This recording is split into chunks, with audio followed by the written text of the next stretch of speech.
Hello, how are you good people? Morisei Konda tsoka zvakare neprogram yedu iya. I'm back again. Ndiri kuratidza journey of what it takes to build a beautiful raw homestead like this one. So this is just a breakdown yekuti mungoona kuti what it takes for you to come up with such a building in terms of my cost, in terms of everything, in terms of my materials acho.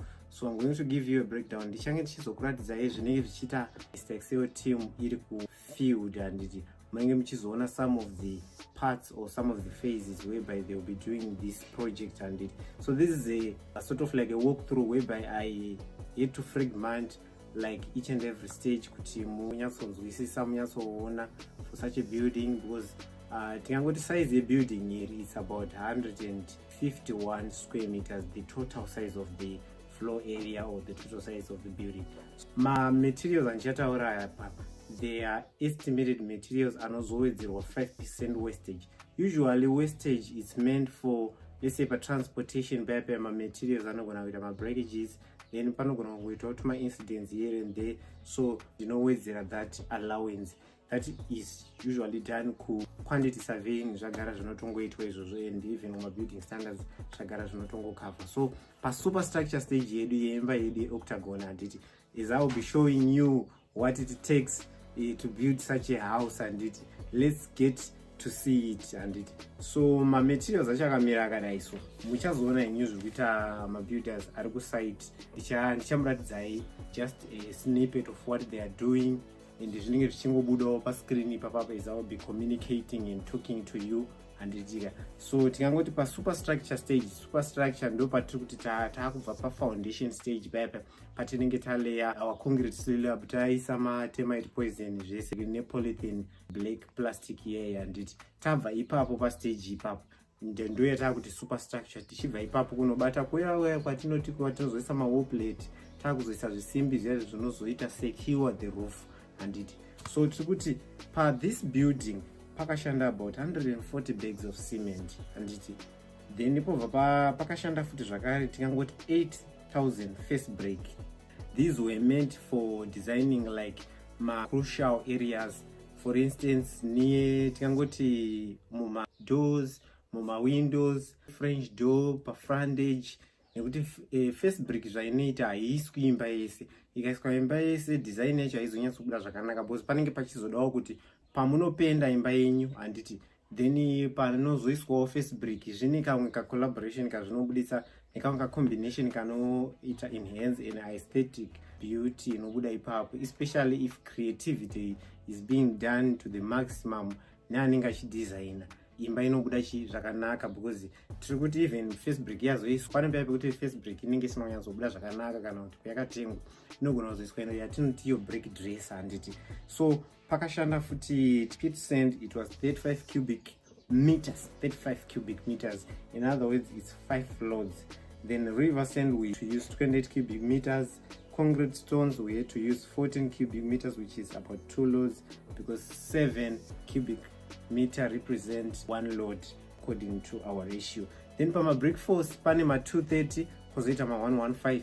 Ma 115 ndo emukati aya anopartition achi mukati mera. Atinoti ma 230 ndo mawoze ekunze aya anenge atongori nema measurement e 230 millimeters. So kune ma brick force are meant for that. So on that one we had to use 80 rows for 230 millimeter brick walls. Then for 115 we had to use something like 70 rows, because usually my brick force anoiswa after every 3 course or after every 4 course. It now depends with the type of bond that will be used, because when we are constructing these houses there are different types of bonds. Pananozi ma English bond, ma stretcher bond, ma English garden wall bond, anosiyana koita ma water bonds. Ma water bonds, they are mainly used for ma septic tanks nema dams and or nema tanks and it can do variations of water bond. But for this one we can use the English bond or English garden wall bond. This is actually architectural terminology.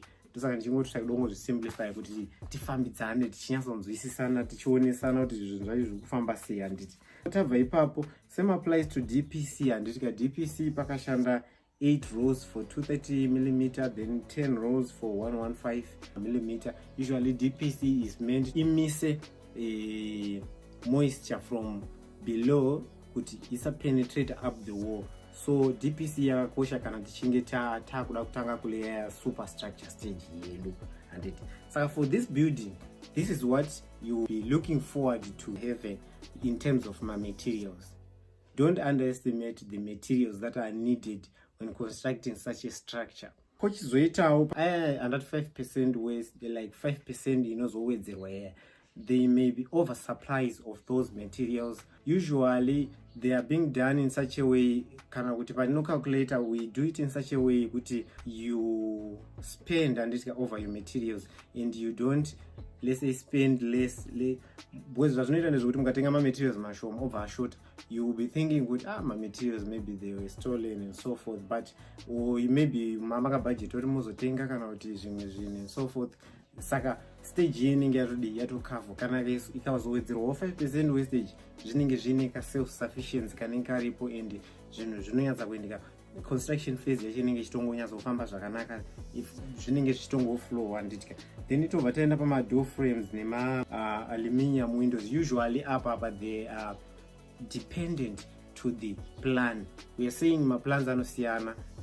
Kuna nema standard windows, kuna nema aluminium windows. Ma aluminium windows anosiyana ma specifications because they are custom windows, and ma windows aya kuti anenge akatongosiyana in terms of their sizes. For aluminium windows, we do not have a specific type. They are customizable.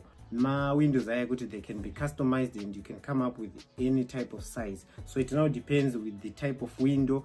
Izvo zvinozoita kuti ma cost aite differ from that stage.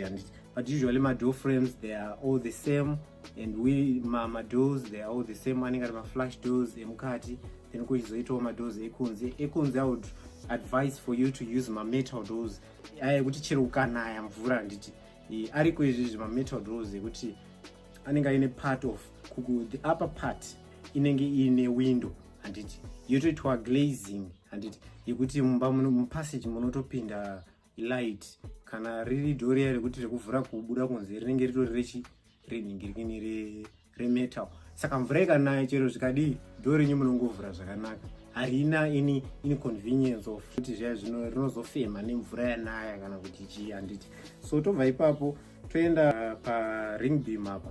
Pama 16mm deformed bars there were 24 length, then 14mm deformed bars there were 248 length, then stirrup 6mm stirrup wire there was about 128 kgs. It's meant to tie my reinforcement just right around the whole house panenge pakaswa ring beam. Then pozoiswa 4 courses dzinozoiswa ipapo just after the ring beam has been laid perfectly ndizvoka. So on this stage expect to spend something like 16 to 17,000 US dollars. Now these costs, they can differ depending ne location ekuti ma cost acho ekuti zvidhina zvamuri kutenga, is it zvidhina zviri locally available, ma farm bricks ere, ma common bricks ere ari compacted zvekuti ari kutengeswa kubva pa in industry. Nekuti zvazvinoita ndezvekuti ma compacted common bricks from an industrial area, usually they are a bit expensive as compared to those bricks that we call farm bricks.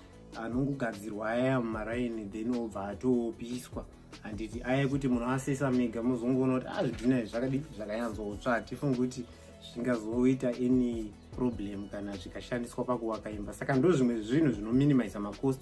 Uyezve panowanika pit sand neriver sand kana ichiwanika padhuze, sometimes it now also depends on the location futi, because ma materials aya zvanoita sezvakaita pit sand neriver sand, kana area yacho itongori iya yekuti inotongonetsa pit sand ka, now ipapo ndo pamunoona kuti pit sand per 7 cubic meters it now differs from one location or from one place to another.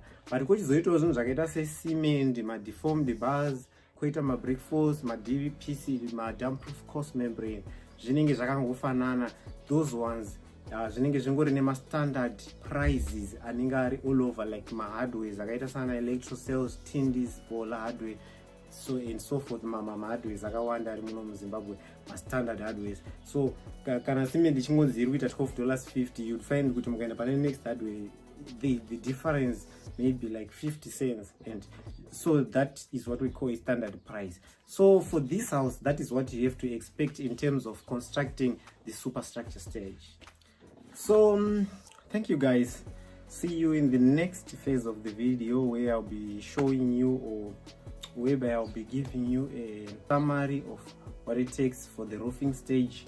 We are going stage by stage kuti mungozvinzwisisa nditi kuti tifambidzane pamwe chete muchinyatsokunzwisisa kuti zvofamba sei, chichinenge chichidiwa, zvinombonyatsoenda sei stage yacho, so that pakubhajeta apa nditi you'd find kuti imba ine mastages 4 ekuvaka.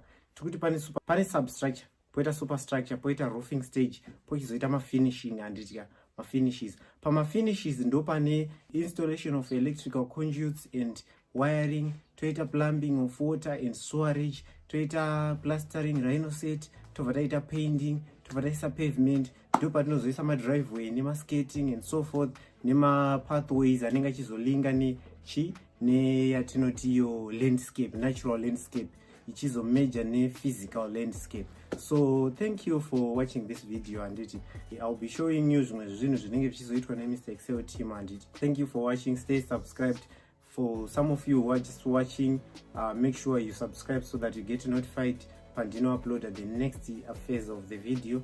As we are going by, I want to share knowledge with you so that you get motivated, you get inspired, you get enlightened before you do your projects. If you want to do your project with us, you just feel free to contact me to kugadzirira the best. Ndinogara ndichitaura ndinogadzira house plans, ndinogadzira 3D visuals, ndinocalculate quantities, bill of quantities, kuestimate quantities acho anenge achidiwa pa the whole structure. Tinoita izvozvozvo, and kuchizoitawo vanenge vachida kuzovakirwawo futi. Mr Excel team is there to do that service. Ndine team yangu iri very much capable, ine specialists, ine artisans who are very good at what they will be doing, who are confident with their skills, who are well trained, vanoyatsogona basa sebasa chaizvo. So we are not limited only to the residential structures, but tinenge tichizotarisawo kuti kana muchida kuvakirwa sezvakaita poultry house, piggery houses for your projects amunenge muchita kumaroyers, then for your kitchens, your gazebo, we can do that. We can cover that section, and then tichizoendawo kuma-commercial buildings akaita semashops, mabeer halls, tinovaka ndinodesigna izvozvo zvemutown, ma-story buildings, mavilla. We are not limited, we are not rigid. Just as amunoda, just come and talk to me, and we discuss, and we liaise, and we come to an amicable point whereby we do zvamunenge muchida imimi, at the same time nechikugaidai nema-building standards, ma-planning standards, nema-architectural standards. And so thank you for watching, and thank you for taking your time to watch this video. Stay tuned.